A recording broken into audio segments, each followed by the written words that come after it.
Después de los 80 años, 1/3 de las personas pueden llegar a tener Alzheimer. Sí, es un porcentaje muy alto. En el Uruguay hay más de 50.000 personas que tienen esta enfermedad.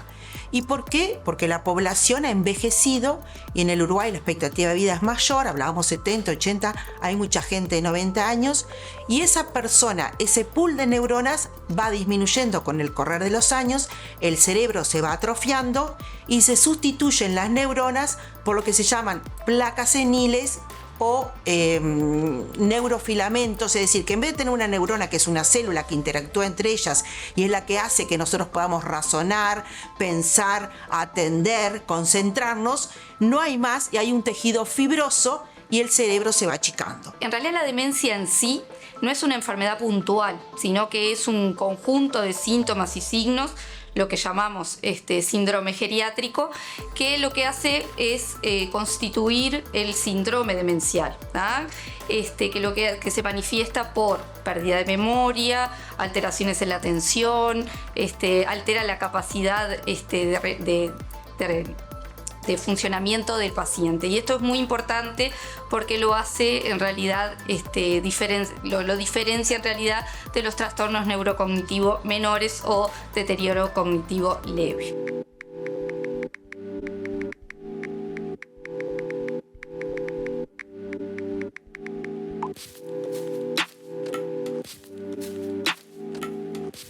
El Alzheimer, lo primero, como dijo, las quejas de memoria, que a veces el paciente no se da cuenta y es el familiar que le repito las cosas, se olvida dónde dejó las llaves. Dentro de los trastornos neurocognitivos mayores de tipo primario o degenerativo, cuando hay una afectación específica del cerebro, que es la enfermedad de Alzheimer. Esa es la más frecuente, que es alrededor de un 70% de los trastornos neurocognitivos. Va a salir y no sabe bien, o va al almacén y en vez de traerme lo que le pedí viene con otra cosa. El síntoma más frecuente es la pérdida de memoria, ¿tá? Eso es puntual, el familiar o el paciente viene por quejas de memoria, el paciente viene y dice, bueno, me estoy olvidando, o el familiar dice, bueno, me estoy olvidando, lo noto más reiterativo, tiene alteraciones del lenguaje, ha tenido algún episodio de desorientarse en la calle o de perderse. Bueno, entonces así sería como los primeros síntomas. Después tenemos en la enfermedad por cuerpos de Lewy, ya la manifestación inicial sería otra, que son, por ejemplo, las alucinaciones, sobre todo visuales.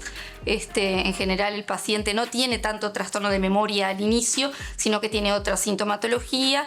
Y después en las demencias frontotemporales, como está afectado sobre todo el lóbulo frontal del cerebro, que es donde está toda la información de toda la parte de juicio, razonamiento, comportamiento, se manifiesta más con trastornos psicoconductuales. Ahí empezamos a evaluar otros aspectos que tienen que ver a veces también con otras funciones del cerebro, como es la atención, la concentración, el cálculo mental, que hacemos pruebas específicas, que nosotros tenemos test, y sobre todo los geriatras lo utilizan mucho y los neuropsicólogos, donde se evalúan esas funciones y a partir de ahí tenemos un primer diagnóstico que va sumado a estudios imagenológicos y exámenes de sangre específicos y ahí tenemos todo un contexto de en qué situación se encuentra ese paciente.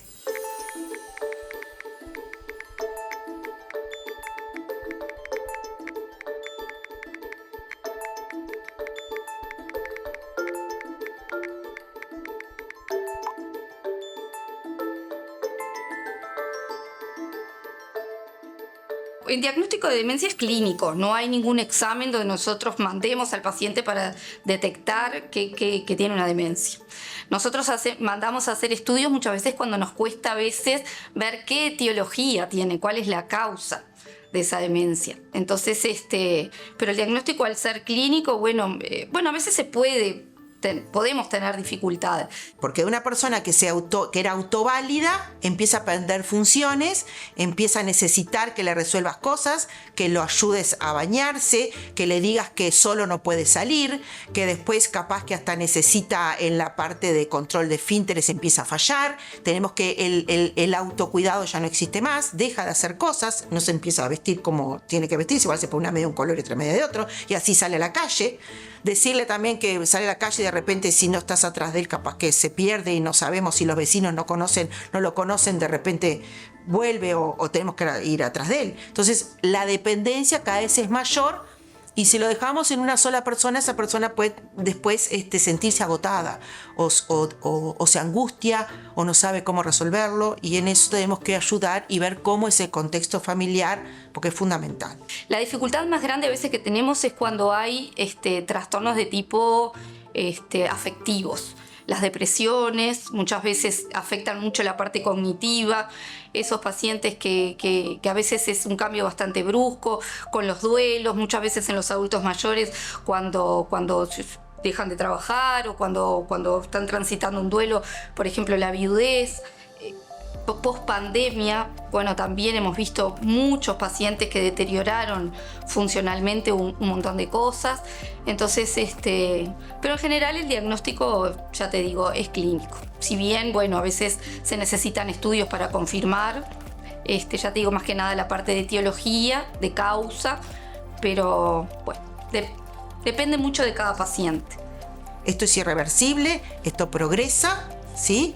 Y a partir de ahí tenemos que armar todo ese contexto familiar para que este paciente, porque si tú le das todo al paciente, lo ayudas a bañarse, lo ayudas a alimentarse, normalmente físicamente están bien, ¿sí? Lo sacas a caminar, pueden dar una vuelta en un contexto que no altere nada, porque ojo también con las conductas inadecuadas que pueden tener, pero el paciente físicamente está bien. Entonces, a partir que tú haces un diagnóstico de este trastorno de demencia, puede vivir de 3 a 12 años, más o menos es lo que pueden vivir. Entonces son muchos años para estar con él, y bueno, hay que buscar algo que nos ayude a cómo enfrentar esta nueva situación, que va cambiando y puede cambiar, depende del contexto, y también con toda la medicación nueva que ayuda para tratar la conducta, las alucinaciones, el no dormir, porque igual te duermen de día.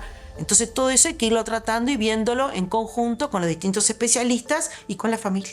Y hay trastornos neurocognitivos de inicio precoz, que son los menores de 65 años, y después los que son mayores de 65. En general, la edad promedio son los 70 y algo, dependiendo.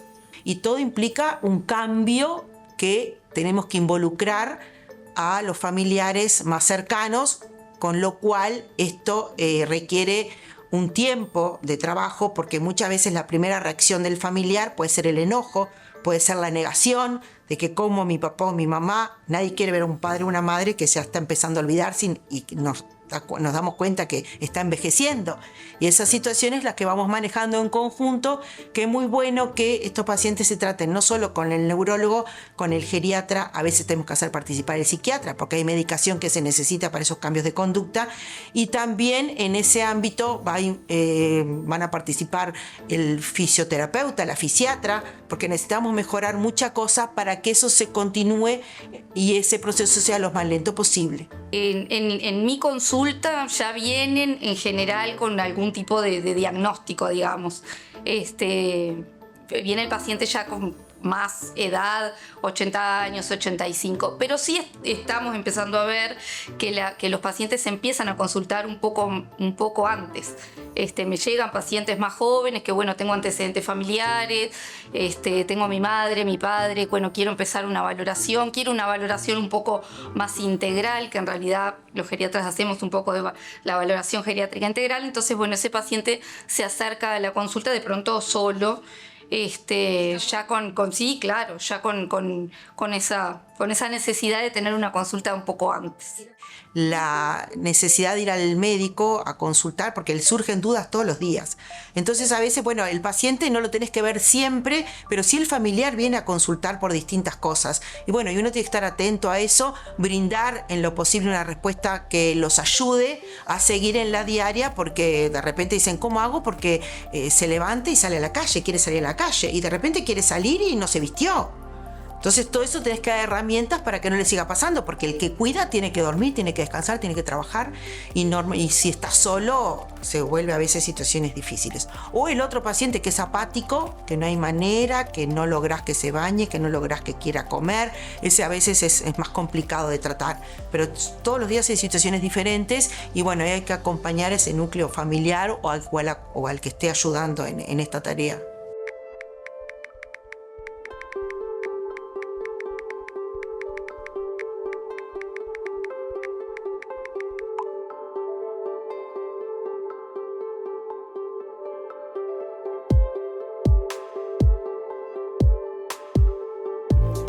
En realidad el tratamiento que nosotros planteamos tenemos un tratamiento que es no farmacológico y farmacológico que son de igual importancia en realidad.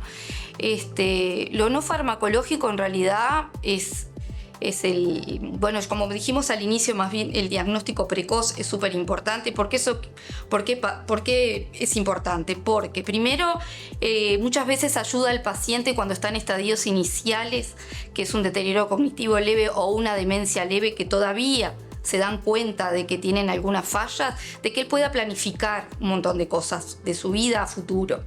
¿Ah? Es importante para la familia, porque uno cuando está en la entrevista y bueno, le dice, bueno, tu papá, tu mamá, tu abuela tiene un trastorno cognitivo, tiene un deterioro cognitivo. Entonces nosotros vamos adelantando un montón de cosas que en la evolución pueden llegar a pasar, como por ejemplo todo lo que es trastorno de comportamental, que en realidad es lo que más genera una disrupción familiar. Ese paciente que está irritable, que tiene problemas de conducta, que no se quiere bañar, que no quiere tomar la medicación.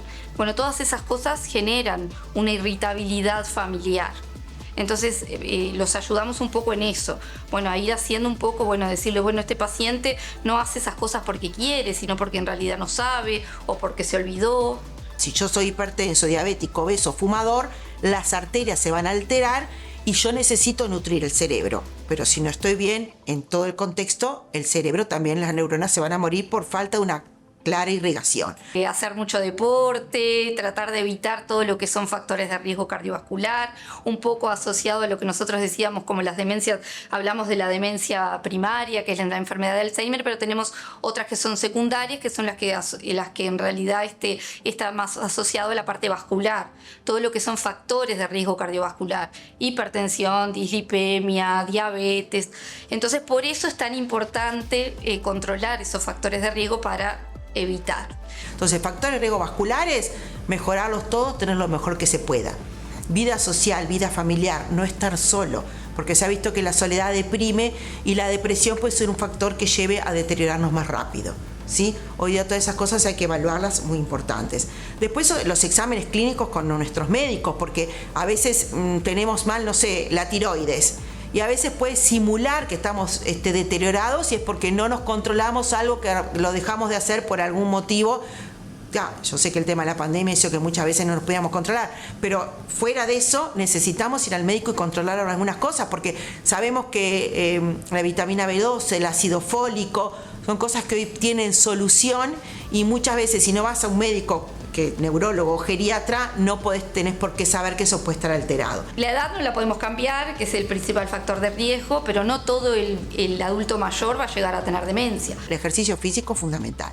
El ejercicio físico moderado pero constante previene mucha cosa y nos hace estar ágiles mentalmente, no solo físico, sino lo mental. Hay otros factores también genéticos, hay factores el paciente, por ejemplo, que tiene un padre o madre con deterioro cognitivo tiene como de 2 a 4 veces más probabilidades de desarrollarlo. Entonces, bueno, más que nada, todo es la parte de recreación cognitiva, deporte, vida sana y evitar los factores de riesgo cardiovascular.